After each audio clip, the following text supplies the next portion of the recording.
जय हिंद दोस्तों। आज के इस इम्पॉर्टेंट लेक्चर में हम सभी डिस्कस करेंगे 28 जुलाई 2026 के डेली करंट अफेयर्स को। तो आप इस पूरे लेक्चर को बहुत ही ध्यान से लास्ट तक जरूर देखिएगा। लास्ट में आपसे क्वेश्चन पूछा जाएगा जिसका आंसर कमेंट बॉक्स में बताना है। तो पहला और इम्पॉर्टेंट क्वेश्चन है, कॉमनवेल्थ गेम्स 2026 में भारत का पहला गोल्ड मेडल किसने जीता है? आंसर हो जाएगा मीराबाई चानू ने। तो मीराबाई चानू ने वेट लिफ्टिंग में कॉमनवेल्थ गेम्स 2026 के अंदर भारत के लिए पहला गोल्ड मेडल जीता है। और दोस्तों उन्होंने 48 किलोग्राम भार वर्ग में ये मेडल जीता है और इन्होंने वेट लिफ्टिंग में जीता है। इस बात को आप जरूर याद रखिएगा। इन्होंने कुल 190 किलोग्राम वजन उठाया है। इस प्रकार से कॉमनवेल्थ गेम्स 2026 का ये भारत का पहला गोल्ड मेडल है। और इसके अलावा इन्होंने एक और महत्वपूर्ण उपलब्धि हासिल की है कि जो 2018, 2022 और अब 2026 का कॉमनवेल्थ गेम्स है, इन तीनों कॉमनवेल्थ गेम्स में लगातार उन्होंने 3 गोल्ड जीते हैं और वो दुनिया की पहली ऐसी वेट लिफ्टर बन गए हैं जिन्होंने कॉमनवेल्थ गेम्स के अंदर लगातार 3 गोल्ड मेडल जीते हैं। दोस्तों मीराबाई चानू के बारे में अगर हम बात करें तो इनका जो पूरा नाम है वो है मीराबाई चानू सेखोम। 8 अगस्त 1994 को इनका जन्म हुआ था। इनका संबंध मणिपुर राज्य से है। कई बार एग्जाम में पूछा गया क्वेश्चन है कि मीराबाई चानू का संबंध किस राज्य से है, तो इनका संबंध मणिपुर राज्य से है। इनके कोच कौन है? विजय शर्मा है और आरोन होर्सिग हैं। और दोस्तों इन्हें पद्मश्री 2018 में और मेजर ध्यानचंद खेल रत्न पुरस्कार 2018 में ही प्रदान किया गया था। ओलंपिक 2020 के अंदर इन्होंने सिल्वर मेडल जीता था 49 किलोग्राम में। और पेरिस ओलंपिक जो हुआ था 2024 में, उसमें उन्होंने चौथा स्थान हासिल किया था। कॉमनवेल्थ गेम्स की बात करें तो 2014 में सिल्वर मेडल और 18, 22 और अब 26 में गोल्ड मेडल जीता है। एशियन गेम्स 2016 में उन्होंने गोल्ड मेडल हासिल किया था। देखिए अभी तक जो कॉमनवेल्थ गेम्स 2026 आयोजित किए जा रहे हैं, इसमें किसने किसने भारत की तरफ से मेडल जीता है? तो एक नाम तो हो गया मीराबाई चानू का। हालांकि जब मैं वीडियो बना रहा हूँ इसके बाद भी बहुत सारे मेडल आए होंगे तो उसको कल अपडेट करेंगे, ठीक है। तो अभी तक ऋषि कंता सिंह ने सिल्वर मेडल जीता है वेट लिफ्टिंग में और राजा मुथु पांडी ने भी सिल्वर मेडल जीता है वेट लिफ्टिंग में। झंडू कुमार ने कांस्य पदक यानी ब्रॉन्ज मेडल जीता है पैरा पावर लिफ्टिंग में। अगला क्वेश्चन है, परीक्षा सुधारों के लिए गठित की गई उच्च स्तरीय टास्क फोर्स के अध्यक्ष कौन बने हैं? आंसर हो जाएगा नंदन नीलेकणी। तो दोस्तों केंद्र सरकार के द्वारा परीक्षा में सुधारों के लिए एक उच्च स्तरीय टास्क फोर्स का गठन किया गया है जिसके अध्यक्ष कौन बनाए गए हैं? नंदन नीलेकणी बनाए गए हैं, ठीक है। तो इसकी घोषणा हाल ही में प्रधानमंत्री नरेंद्र मोदी जी के द्वारा की गई थी। और ये जो टास्क फोर्स गठित की गई है इसका उद्देश्य है देश की परीक्षा प्रणाली में सुधार करना और परीक्षाओं की जो विश्वसनीयता है, पारदर्शिता है, निष्पक्षता है, उसको सुनिश्चित करना। तो अध्यक्ष कौन बनाए गए हैं इस टास्क फोर्स के? नंदन नीलेकणी, जो कि इन्फोसिस के सह संस्थापक हैं। और दोस्तों जो इसके अलावा दोस्तों जो नंदन नीलेकणी हैं ये UIDAI के पहले अध्यक्ष भी हैं। UIDAI का काम क्या है? आधार बनाना। और ये जो टास्क फोर्स गठित की गई है इसके कुछ सदस्य भी हैं, जैसे तपन ढेका हैं, ये पूर्व IB निदेशक हैं। डॉक्टर S सोमनाथ हैं, ये इसरो के पूर्व अध्यक्ष हैं। और B कामकोटी हैं जो कि IIT मद्रास के निदेशक हैं। अनीता करवाल हैं जो कि पूर्व शिक्षा सचिव हैं। और अमृतलाल मीना हैं जो कि लॉजिस्टिक विशेषज्ञ हैं। तो ये टास्क फोर्स हाल ही में गठित की गई है जिसकी घोषणा प्रधानमंत्री जी के द्वारा की गई है। हाल ही में यूनेस्को द्वारा निम्नलिखित में से किसे विश्व धरोहर स्थल घोषित किया गया है? आंसर हो जाएगा इसका उपरोक्त सभी, यानी D-Day लैंडिंग बीच, माउंट ओलंपस और असुका फुजीवारा, इन तीनों स्थानों को यूनेस्को के द्वारा विश्व धरोहर स्थल घोषित किया गया है। और अभी भारत में 45वां यूनेस्को विश्व धरोहर स्थल भी बना है। तो वो कौन बना है? सारनाथ बना है, ये याद रखिएगा। तो दोस्तों अगर हम डी डे लैंडिंग बीच की बात करें तो ये फ्रांस में है और द्वितीय विश्व युद्ध 1944 के दौरान मित्र राष्ट्रों के नॉर्मंडी लैंडिंग का ये ऐतिहासिक स्थल है। माउंट ओलंपस की बात करें तो ये ग्रीस देश में है और ग्रीस का सबसे ऊंचा पर्वत और यूनानी पौराणिक कथाओं में देवताओं का निवास स्थान माना जाता है। और जो असुका फुजिवारा है ये जापान में है। तो जापान की प्राचीन राजधानियां यहाँ पर हैं और जहाँ प्रारंभिक राज्य व्यवस्था और शहरी संस्कृति का विकास हुआ है। और इसके अलावा एक और स्थल है जिसे हाल ही में यूनेस्को विश्व धरोहर स्थल घोषित किया गया है, वो है बोमा वंडीगिलो, जो कि दक्षिण सूडान में है और यह अफ्रीका के सबसे बड़े वन्य जीव प्रवासन क्षेत्रों में से एक हैं। तो ये 4 स्थान हैं जिन्हें हाल ही में यूनेस्को विश्व धरोहर स्थल घोषित किया गया है और अभी भारत के सारनाथ को भी यूनेस्को विश्व धरोहर स्थल घोषित किया गया है। यूनेस्को की बात करें तो इसका जो फुल फॉर्म होता है वो होता है United Nations Educational Scientific and Cultural Organization. इसे हिंदी में संयुक्त राष्ट्र शैक्षिक वैज्ञानिक एवं सांस्कृतिक संगठन बोला जाता है। 16 नवंबर 1945 को इसकी स्थापना हुई थी। पेरिस फ्रांस में इसका मुख्यालय है और संयुक्त राष्ट्र इसका मूल संगठन है। वर्तमान में इसके महानिदेशक हैं खालिद अल एनानी, जो कि इजिप्ट के हैं। इनकी नियुक्ति हाल ही में की गई थी और इसका मुख्य उद्देश्य शिक्षा, विज्ञान और संस्कृति को बढ़ावा देना। भारत इसका मेंबर बना था 1946 में। दोस्तों जो यूनेस्को विश्व धरोहर सूची जारी की गई थी पहली बार, वो 1972 में की गई थी, यानी कि इसकी जो स्थापना है वो 1972 में की गई थी। और जो यूनेस्को विश्व धरोहर सूची जारी की जाती है, इसका उद्देश्य ये है कि सांस्कृतिक और प्राकृतिक विरासत का संरक्षण करना। अब चलिए इस चैंपियनशिप के बारे में कुछ इंपॉर्टेंट फैक्ट देखते हैं। तो FIH यूथ हॉकी 5S एशियाई चैंपियनशिप 2026 का आयोजन मस्कट, ओमान में हुआ है और इसमें सब जूनियर पुरुष वर्ग में विजेता भारत बना है, उप विजेता पाकिस्तान बना है। महिला वर्ग की बात करें तो महिला वर्ग में विजेता चीन और उप विजेता भारत बना है। तो ये फैक्ट जरूर याद रखिएगा इसके बारे में। FIH की बात हुई थी तो इसे इंटरनेशनल हॉकी फेडरेशन बोला जाता है। 1924 में इसकी स्थापना हुई थी। वर्तमान में इसके अध्यक्ष हैं तैयब इकराम।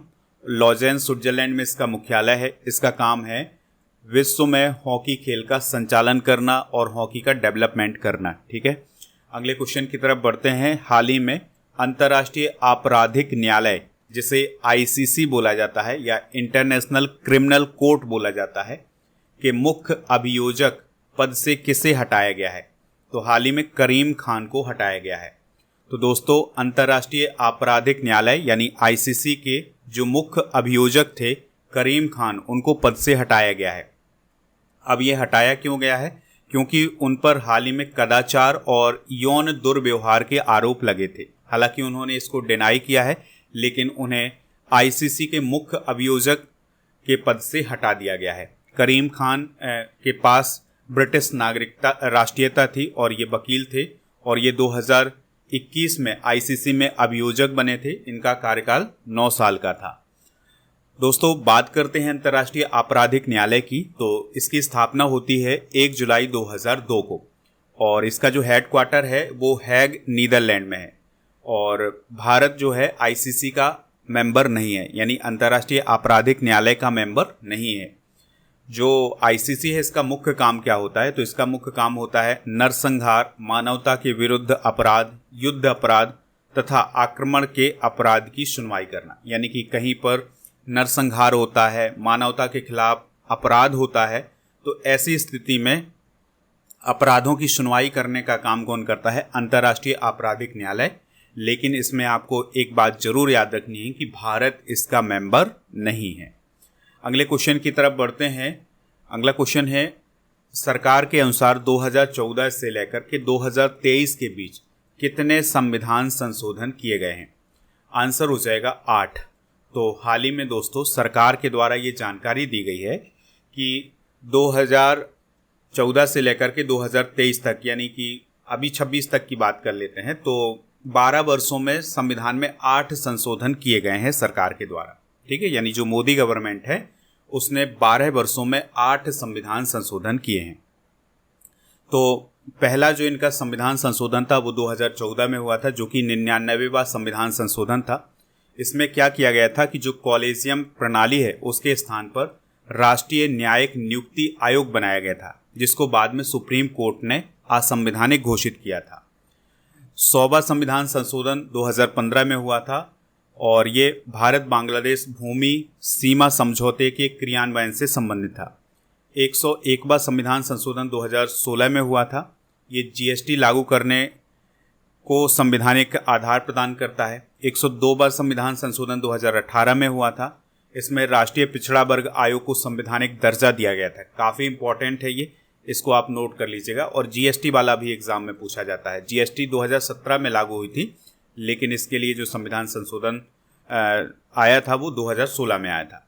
और 103वां संविधान संशोधन 2019 में हुआ था, जिसमें ईडब्ल्यूएस यानी आर्थिक रूप से जो कमजोर वर्ग है उसे 10% रिजर्वेशन प्रदान किया गया था। 104वां संविधान संशोधन में क्या किया गया था, जो कि काफ़ी इंपॉर्टेंट है, इसमें लोकसभा और राज्य विधानसभा में SC ST का जो आरक्षण है वो 25 जनवरी 2030 तक के लिए बढ़ाया गया था। ठीक है। और इसके अलावा जो लोकसभा में एंग्लो इंडियन समुदाय के जो प्रतिनिधि थे वो चुने जाते थे, उनको भी समाप्त किया गया था। और राज्य की विधानसभाओं में एंग्लो इंडियन समुदाय के जो प्रतिनिधि होते थे उनको भी मतलब जो मनोनीत किए जाते थे उनको समाप्त किया था। 105वां संविधान संशोधन 2021 में हुआ था। राज्यों को ओबीसी की अपनी सूची बनाने की शक्ति पुनः प्रदान की गई थी और अनुच्छेद 338B, 342A और 366 में संशोधन किया गया था। 106वां संविधान संशोधन 2023 में हुआ था। तो इसमें लोकसभा, राज्य विधानसभाओं और दिल्ली विधानसभा में महिलाओं के लिए 33% आरक्षण की बात कही गई थी। इसे नारी शक्ति वंदन अधिनियम के नाम से भी जाना जाता है। तो ये सारे इंपॉर्टेंट जो संशोधन है वो आप नोट करिएगा। अगला क्वेश्चन है, प्रधानमंत्री नरेंद्र मोदी जी ने बगु चटाई का उल्लेख किस कार्यक्रम में किया है? तो अभी उनके द्वारा मन की बात की गई थी, तो मन की बात कार्यक्रम में उन्होंने बगु चटाई का उल्लेख किया है। ये पूछा जा सकता है आपसे एग्जाम में। तो दोस्तों, अभी मन की बात कार्यक्रम का 136वां एपिसोड आयोजित किया गया था और इसमें उन्होंने कश्मीर की जो पारंपरिक बगु चटाई है उसका उल्लेख किया था। ठीक है। तो अब एग्जाम में क्या पूछा जा सकता है कि जो बगु चटाई है इसका संबंध कहाँ से है? तो इसका संबंध कश्मीर से है। और उन्होंने मन की बात कार्यक्रम में गुलाम हुसैन और उनकी बेटी तंजीला का भी मतलब उन्होंने सराहना की थी अपने मन की बात कार्यक्रम में। बगु चटाई कश्मीर क्षेत्र से संबंधित है और ये पारंपरिक हस्तशिल्प कला है और इसका निर्माण सरकंडा और धान के पुआल और दलदली घास से किया जाता है और ये पर्यावरण के अनुकूल है, गर्मियों में ठंडी और सर्दियों में गर्म रहती है। यह इसकी विशेषता है। मन की बात कार्यक्रम की बात करें तो 2014 में इसकी शुरुआत हुई थी। प्रधानमंत्री के द्वारा मन की बात प्रस्तुत की जाती है। आकाशवाणी पर ये मन की बात आती है और प्रत्येक माह के अंतिम रविवार को ये मन की बात होती है। अगला क्वेश्चन है, राजस्थान राज्य जल योजना 2047 का शुभारंभ कहाँ किया गया है? आंसर हो जाएगा जयपुर में। तो दोस्तों, अगला क्वेश्चन है, राजस्थान राज्य जल योजना 2047 का शुभारंभ कहाँ किया गया है? तो इसका जो शुभारंभ है वो किया गया है जयपुर में। कहाँ पर दोस्तों? जयपुर में। तो राजस्थान राज्य जल योजना 2047 का शुभारंभ जयपुर में किया गया है, जिसका उद्देश्य है 2047 तक राजस्थान को जल के क्षेत्र में आत्मनिर्भर बनाना। तो इसके लिए बहुत सारी परियोजनाओं पर काम किया जा रहा है राजस्थान के द्वारा, जिसमें राम जल सेतु लिंक परियोजना है। शेखावटी क्षेत्र में जो सीकर, झुंझुनू और चुरू है उसके लिए 295 किलोमीटर लंबी पाइपलाइन का निर्माण करना है, जिसे यमुना जल समझौता बोलते हैं। ठीक है। इंदिरा गांधी नहर का सुदृढ़ीकरण करना, ये सारे जो प्रयास हैं वो इसी से किए जा रहे हैं कि वर्ष 2047 तक राजस्थान को जल के क्षेत्र में आत्मनिर्भर बनाना है। अगला क्वेश्चन है, भारत ने विट चैट ऐप हटाने का निर्देश किस प्लेटफॉर्म को दिया है? आंसर हो जाएगा गिटहब। तो दोस्तों, भारत ने गिटहब से ये कहा है कि वो विट चैट ऐप को हटाए। ठीक है। तो ये निर्देश हाल ही में भारतीय साइबर अपराध समन्वय केंद्र के द्वारा जारी किया गया है, जो कि गृह मंत्रालय के अंतर्गत आता है। विटचैट में ऐसा क्या है जिसके कारण इसे हटाने की बात कही गई है? तो यह ओपन सोर्स मैसेजिंग ऐप है, यानी इसमें मैसेज भेजे जाते हैं, लेकिन इसमें जो मैसेज हैं वो बिना नेटवर्क के भेजे जाते हैं। ठीक है, यानी इसमें इंटरनेट की ज़रूरत नहीं होती है। ब्लूटूथ के जरिए इसमें मैसेज भेजे जा सकते हैं, जिससे जो सुरक्षा है उसमें सेंध लग सकती है। ठीक है, इसके कारण सरकार ने ये कहा है कि जो विटचैट है इसको हटाया जाए। तो इसमें 30 से लेकर के 100 मीटर की दूरी तक इनक्रिप्टेड संदेश भेजे जा सकते हैं। अगला क्वेश्चन है, भारत ने ब्रिक्स शिखर सम्मेलन 2026 के लिए बांग्लादेश के किस नेता को विशेष अतिथि के रूप में आमंत्रित किया है?